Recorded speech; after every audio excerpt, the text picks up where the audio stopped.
Warm welcome to all of you to EDX Talk Show. And it is great honor for us to welcome our Professor Anthony KANU sir.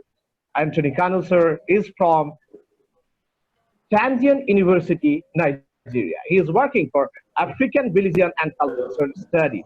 He is from the Department of Philosophy and Religious Study. He is the global president of the World Cultural Studies Research Association and the founder of the Association for the Promotion of African Studies. He has more than 500 publications to his credit. So let us welcome our Professor KANU sir, the wonderful speaker, the global personality, and the resource person for the 193 countries of the world, because sir is always delivering his talk, his presentation in our research center. So warm welcome to you, sir, and thank you for joining. Thank you. It's a pleasure. Thank you. Then we have with us the IIPR, yes, International Innovation Program. We are conducting from Edor Research Center, and we have Charles Edor with us, and he is Principal Economist and Research Officer with National Examinations Council, Nigeria. So welcome to EDX Talk Show. Charles Edor, we would like to welcome you. Thank you. Thank you for joining us. So now, we would like to start the that discussion, and we will know somewhat maybe personal, somewhat maybe the international importance that question and answer. So I would like to take the opportunity at first that to KANU sir.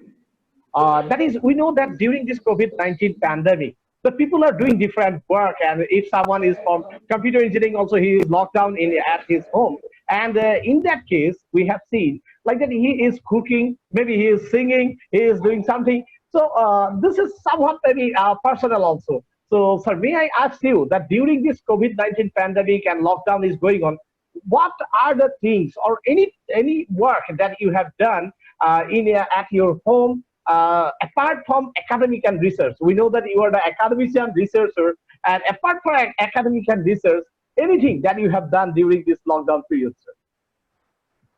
Yeah, beyond the walls of the lockdown, I'm sure just as it was for so many of us, it was a very painful period. Yeah. And it was not just a time to reflect on the different dimensions of the experience of COVID-19 as an academic. It was also a moment to actually reach out to people who needed help, because so many needed food, someone needed money, a lot of companies were laying off staff, and so there was need to reach out to people who needed the help most. So it was not just a moment for academic discussions, it was also a moment, and more importantly, a moment to reach out to people who needed help, from which came very serious fulfillment. And I would like to say that during this period, it was a very difficult moment for me, precisely because it was a time when my dad took ill. And so I had to go back home to see him in Owerri and then stay with him for 2 months about that until he died in my presence. And so it was a difficult moment for me. It was a time when I had to stand by his side, a man of 88 years. I accompanied him through the difficulties that he went through, took him to the hospital when it was necessary. I stood with him, I discussed with him about my own historical heritage, where I have come from, to understand where I am going to. He led me through a lot of historical discussions. And I took him to the hospital when he became very critical, when the sickness became very critical. And then I was with him in the hospital until he died. So it was a very serious moment for me, a time that was filled with emotions, a time that moved me away a little bit from academic engagements to reflect on the nature, the reality of life, to reflect on the dimension of death, which we do not always reflect upon, especially when we have good health and all that. And so it was a moment for me to also reach out to other persons who needed help. I remember one of the times I took my dad to the hospital, and while we were at the hospital, a group came and they had no money to pay. So while I was struggling with my dad, I had to create time to pay for them. And so it was a time also when we tried to create some kind of community because the idea of social distancing is not very Afrocentric in the sense that it's not very African. And so the fact of social distancing did not in any way mean that people should keep away from one another. We tried to build some kind of family around those who were sick, around those who were affected by the pandemic, around those who felt that they could or who could not take care of their needs. We built some kind of family around them to make them feel that in spite of the difficult moments, that there were people who were still concerned about them. And so that was also meant to kind of preserve their mental health. Because the major issue that people suffered during the pandemic is loneliness. That loneliness, some kind of created mental health, mental issues for so many people. Issue of madness is not just when a person walks on the street naked or without shirt and all that, but people were really feeling bad. They were going through a lot mentally. So that kind of a family that we created around them was a source of serious consolation and strength and encouragement for them. And it was a time when we took time to call one another as brothers and sisters. We called one another and then asked about how they were doing, asked in different ways that we could intervene. So it was not just a moment for academic engagements, even though I appeared severally on a Eudoxia platform to deliver my papers. Yeah.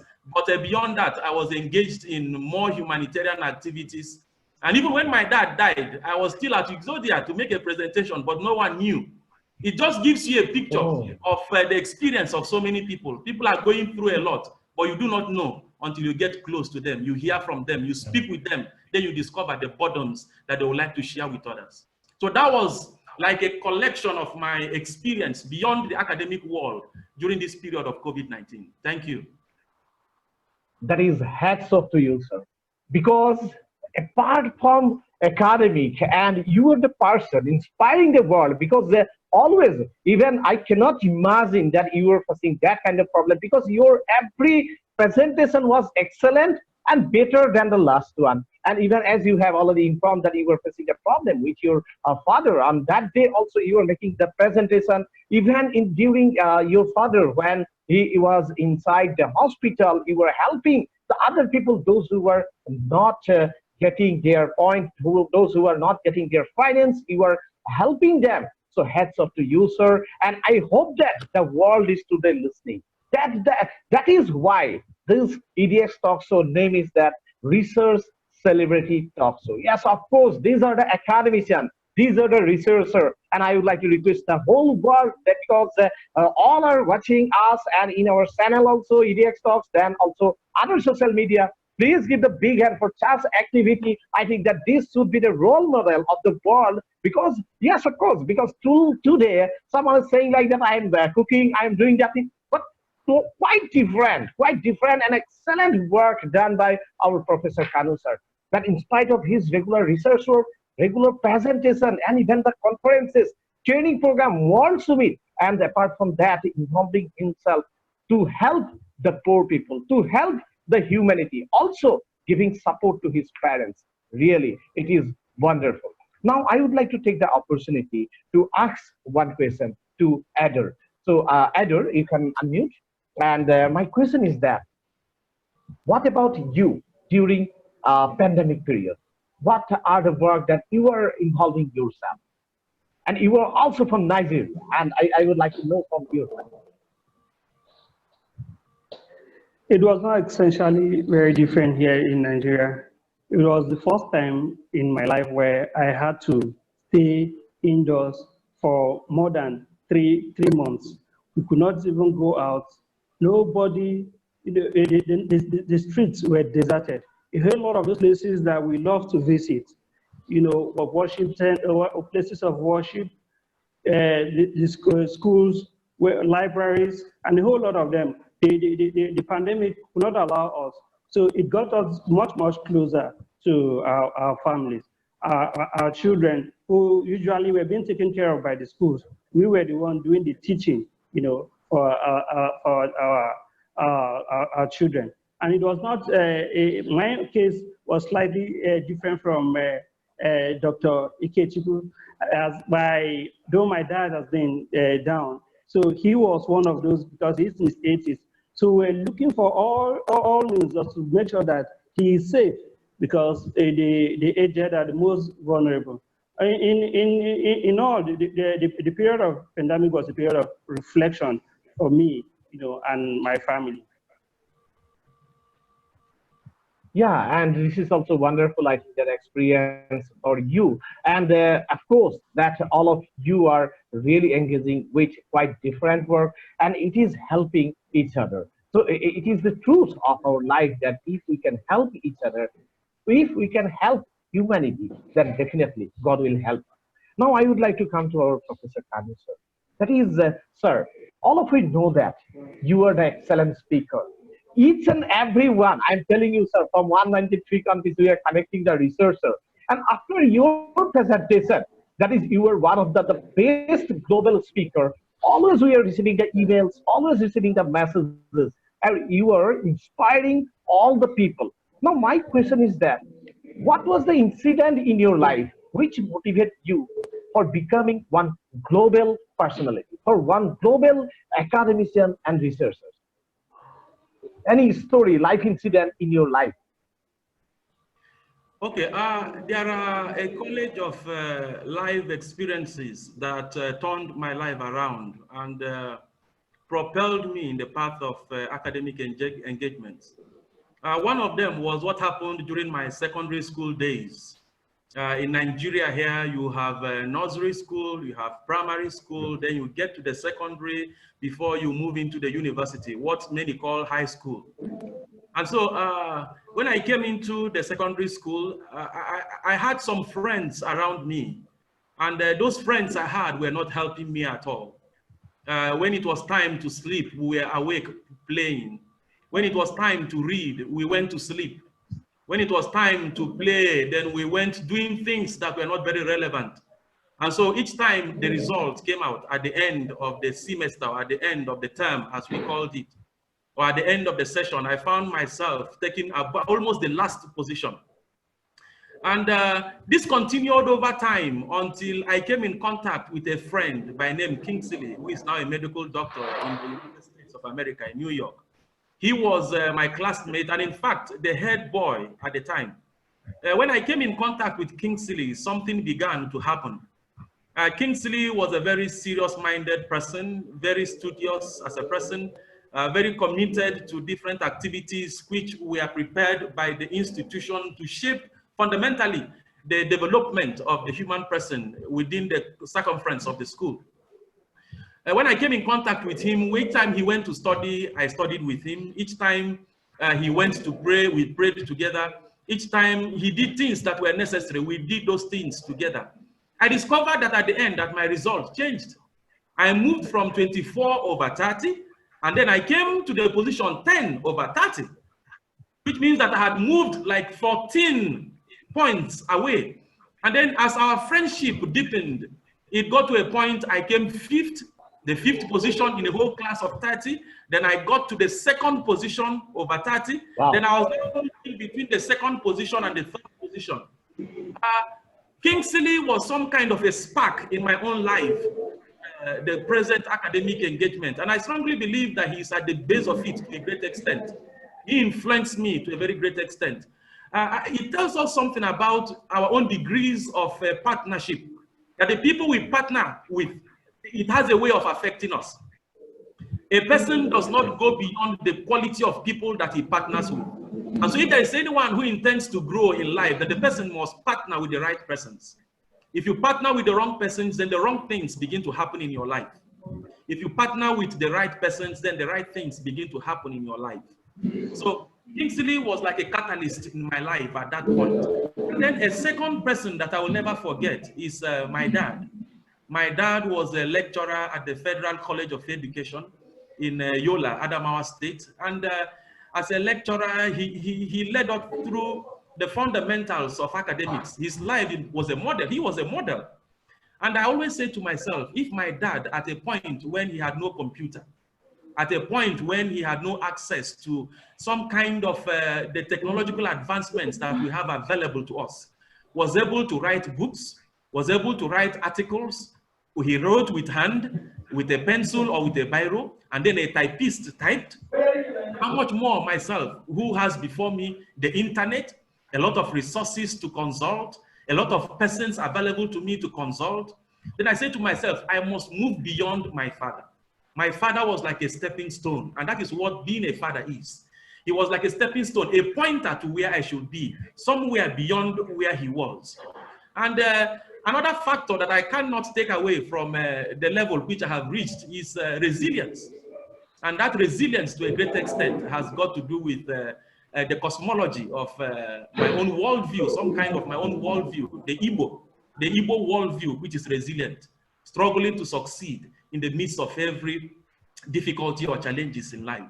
So these are the three fundamental elements that I can point to on my path towards academic excellence. Thank you.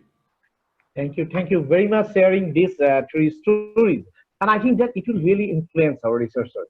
One, that sentence that I'm just remembering, like birds are flying together. Yes, this is true. As you had shared your story, that your friends are influencing you. And another friends really make this sparkle in your life and changing everything. Now we are getting that Professor Dr. Anthony KANU, and Sir has given the credit to his one of his friends who was influencing him for doing this great job. Secondly, of course, that you are having, everyone I think having their personal mentor. And for KANU sir, I think that his father was the mentor. As he is saying like that, he was influencing this, his journey of academics. And this is wonderful, I think that. And we are really grateful to those people, those who are influencing you, those who are inspiring you for this journey. And now the world is getting one great academician, that is Professor KANU sir, and developing each and everywhere. And not only the academician, I am saying like that, he is also a very good human being, because we have come to know that what was going on with KANU sir during this COVID pandemic. And in spite of all this, he was helping the people. Now I would like to take the opportunity with the Edor. Edor Salcedo. My point is that please let us know your success story of your life. That is, or the influencing person in your life who was inspiring you for becoming one good researcher. Now also you are the part of the International Innovation Program, and we have to work together for the innovation. So let us know about that. I thank you very much. I attribute largely my success in research to my dad, my father. My father was orphaned at the age of 8, and as in a typical African society, as it were then, in the early 30s, when he was born, was born into a polygamous family. So when he lost the mother, he was left an orphan, and he had to go begging, because at the age of 8, he could not do anything for himself. And so not just that he needed food for himself, he had a younger one whom the late mom left, who was just 3 years at that time. So he had the burden of feeding himself and feeding his younger one, who could barely eat even when you present food on the table for him. So my father, on his own, moved from that level. He left that particular village to a different place where he stayed with an uncle. The uncle who raised him, introduced a different dimension to him. And so that was exactly how he had a different perspective, from what you expect typically from people in a village setting, as in a remote setting. So it shaped his own understanding of what life is all about. Not getting buttered bread, not getting food on the table when you want to eat, not even getting water, which looks like the commonest thing to find. So at the time that I was born, I am actually the last of the 7 children that he has. So he has raised like 6 elder ones, but at the time, when I was in secondary school, the first 4, were already in the university. One studying medicine, studying medical laboratory science. The other one had graduated from English, or who's an educationist. So I had the tall order on me, because I had to follow. My father, nobody would say that my father didn't do his work very well. So the burden was on me. I had to be motivated. He was telling me, because he had very little education. It was what we call here in Nigeria elementary education, as is where it was standard during the British period. It was standard. So that was so he had only standard 6, but he did everything that he could. For us, to have flair for mathematics. Mathematics was a subject that a lot of people, had phobia for. But within his own, within the level of education that he had, he made everybody. And so even those who didn't study the way sciences, like those who studied law and other, you see them when you talk about mathematics, they still have it at the tip of their finger. So in a way, he shaped our thinking of what the world is all about, and he made us to understand that hard work pays a lot. If you must succeed in life. And so that was how I kept pushing, because from the point that I left secondary school, I was almost autonomous on my own. I was only depending on a little from him, because at that time he had retired from the service.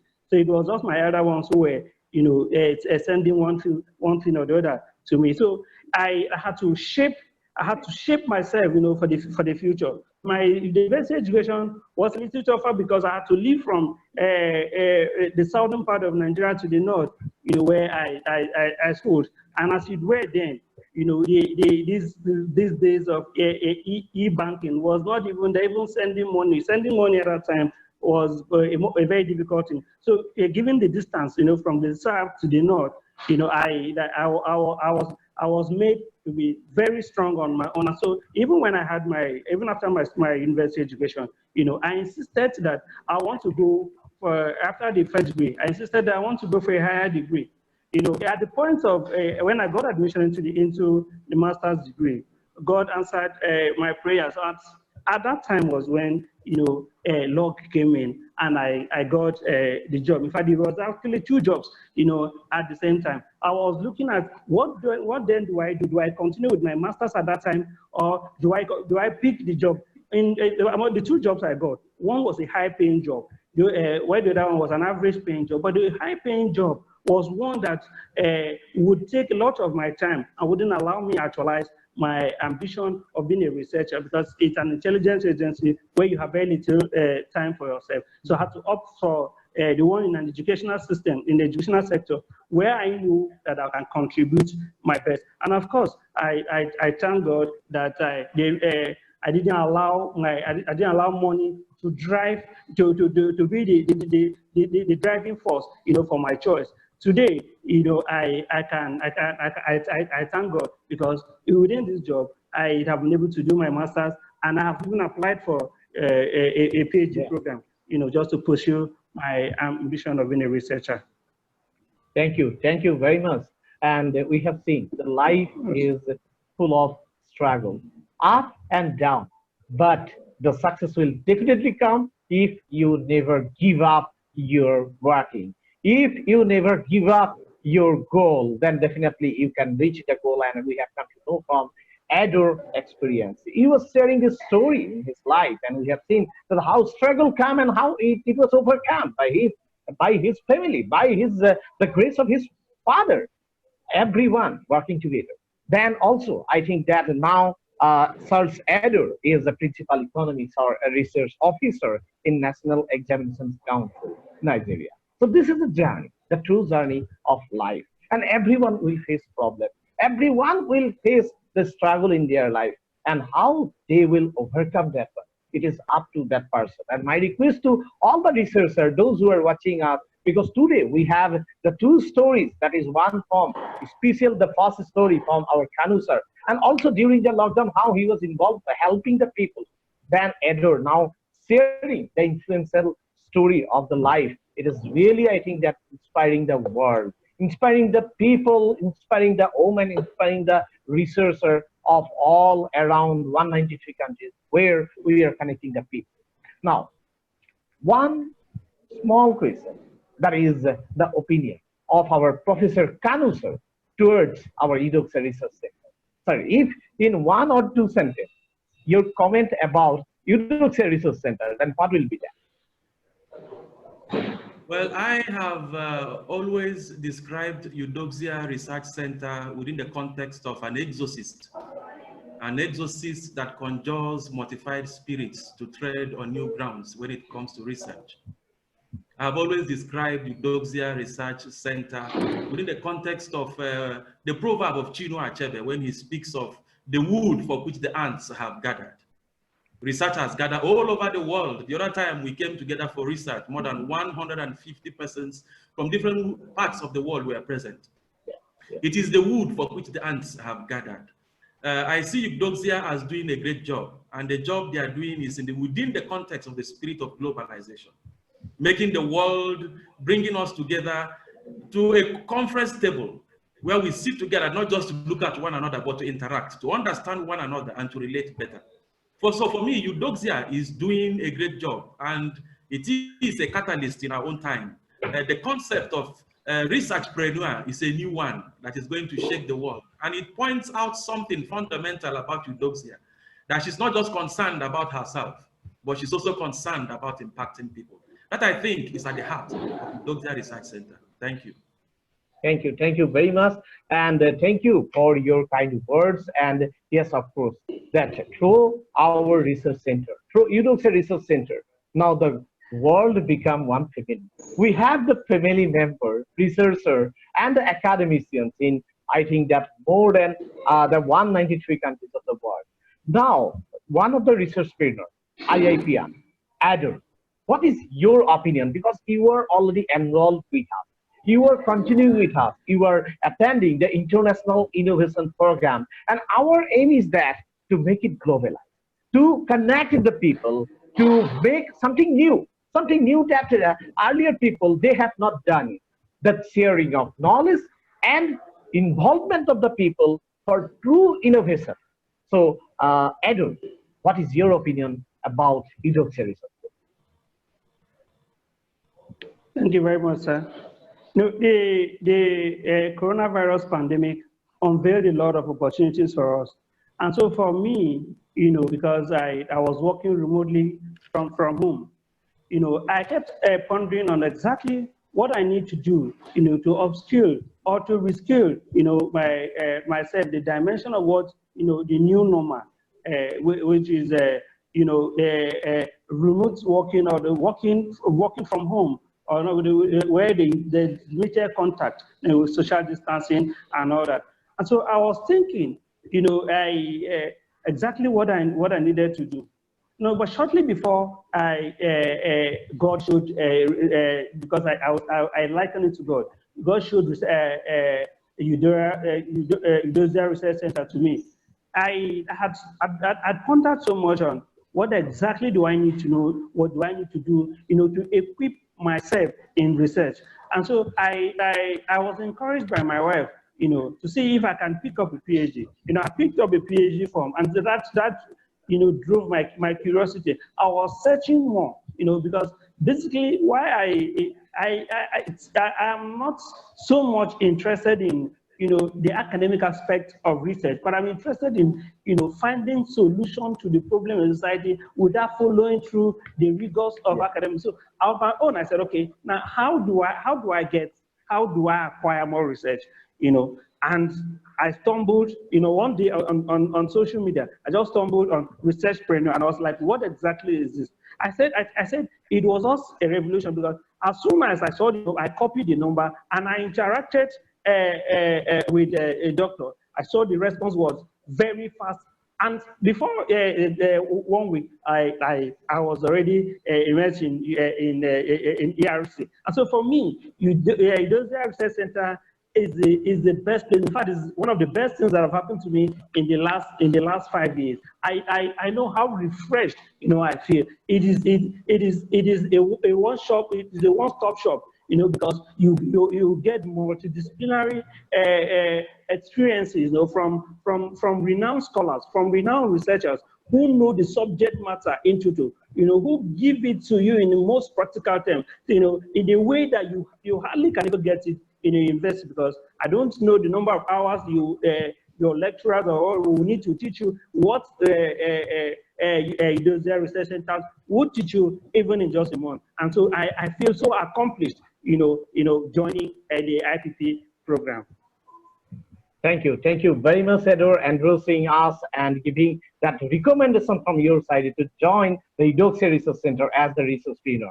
And this is true that all the research pioneer, what they are feeling, because it is not that the carrying of the certificates only, it is about to become either author, either speaker, or either the inventor through this IIP program. And Charles Edor is one of the regular participants having, I think that the proud member of O.S.A Research Center. We are always proud of you for your consistency, for your work, for your contribution and support, and the proud member that is the first batch of International Innovation Program. And now, finally, we are coming towards my last question, and it will be to at first KANU, sir. We know that that is 21st century. The people are becoming more and more skilled, and skill dominating the certificates. This is true.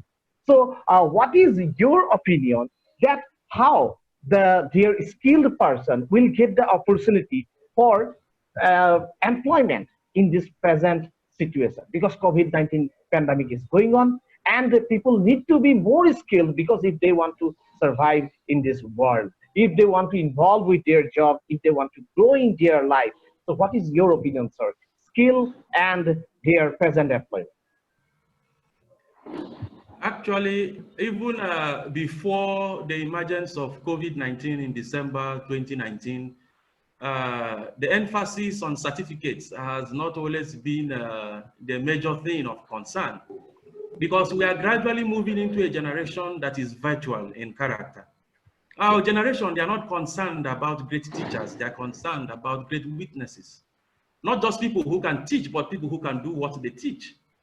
And that is why that is what I mean by our generation is becoming virtual. They are concerned about what they can see, and not just what they have seen in books or what they have been taught, but they are concerned about what they can see.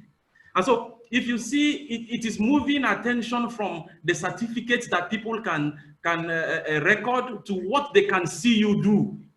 Yeah. And especially during this period of COVID-19, when everyone is at home, it's not about your certificate. It's about what you can do from home. Yeah. That is why we talk about working from home. So if you cannot work from home, and then whatever you do from home is felt in your central place of employment, then it's not a time to hide under any person. Because if we work together as a group in our places of employment, we can hide under another. But working from home means that you must be up on the task.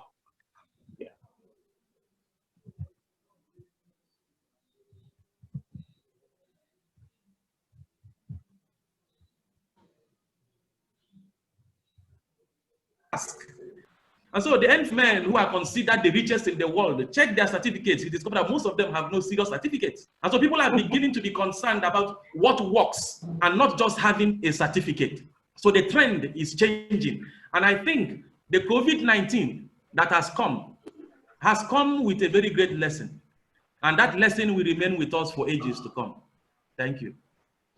Thank you. Thank you very much. And it is really extraordinary masses. And also, we know that the KANU sir always wonderful speaker.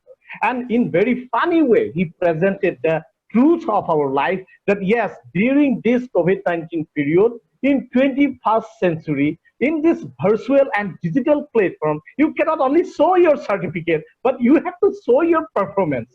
Otherwise, no one will follow you. It is true that people don't want to see your own certificates, not want to see your academic certificate, but to want to know the performance, that how you are performing. If you are the master at coding, please show that you are developing the software. If you are the best in teaching, then show that you are the best teacher. If you are the researcher, then show that you are publishing really the best quality work. And it is the quality. Now the 21st century, the digital world started, and it is more about the quality of the work. And this is also true that most of the billionaires, that is if we go with the top billionaires of the world, we cannot say like that only they are showing their certificates, but they are showing their performance and really changing the world. Now, the same point of view, I think that I'm coming towards Edor. Edor, my question is that how you will define present situation as a researcher point of view? Because we have seen from KANU sir, and it is true. What is your opinion that in 21st century, how researchers should develop, how researchers should work to meet the present scenario? Because it is totally skill-based. Thank you very much, sir. The dimension of things have changed dramatically in the last few years. And in the next 20 to 30 years, it is projected, that a lot of things that are done by human, will be done by machines. And so if you're futuristic, if you want to look more into the future so that where we will not be unemployed, we need to reskill, because with AI, with artificial intelligence, with machine learning, there are a whole lot of opportunities that have been opened up to us, and we need to explore on them, to see so that we remain very relevant in in this competitive world.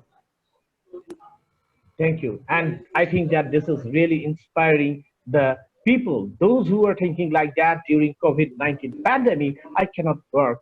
Those who are under the depression, I think that they will follow the words of our Professor KANU sir, how he advised them to grow their self. They have to grow themselves. They have to enhance their skill, and they will definitely cope up with the present situation.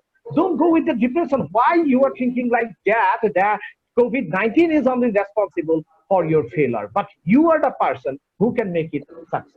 Yes, and this is the truth, and with the different stories. And today we have really enjoyed this show because starting from our Professor KANU sir, that while he describing at first that during COVID-19 period, it is like that the tears come out from our eyes.